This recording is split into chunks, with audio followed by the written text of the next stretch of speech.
Zipo taarifa za kundi la waendesha vyombo vya moto kama vile magari pamoja na pikipiki kupita maeneo mbalimbali ya jiji, huku vyombo hivyo vya moto vikiwa vinatoa kelele za milio mikali ya milipuko, swala ambalo ni kosa na kinyume cha sheria za usalama barabarani.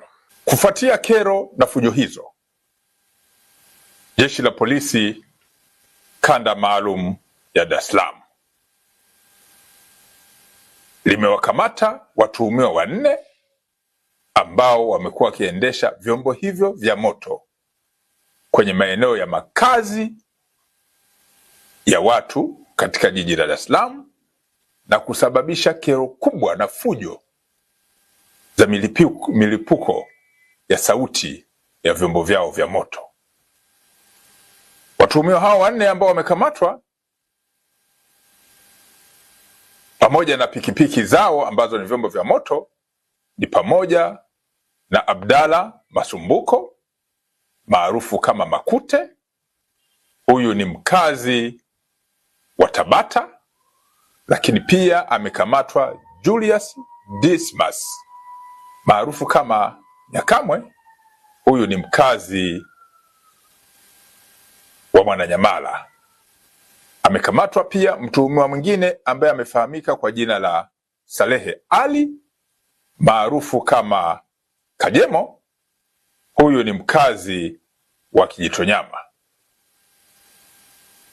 Mtu mwingine ambaye amekamatwa kutokana na tuhuma za makosa hayo ya kufanya fujo na kero za makelele kwa njia ya milipuko kwa kutumia vyombo vya moto kama pikipiki ni pamoja na Mohamed Rashidi ambaye yeye ni mkazi wa Magomeni.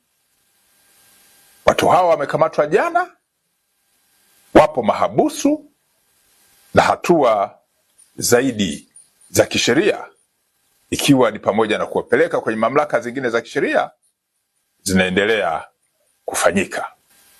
Jeshi la Polisi Kanda Maalum ya Dar es Salaam linatoa wito kwa watumiaji wote wa barabara wakiwemo waendesha vyombo vya moto kuendelea kuzingatia sheria za usalama barabarani, lakini pia kanuni na taratibu ambazo zipo kwenye sheria hizo ili watu wasiendelee kupata bughudha pale wanapotumia barabara.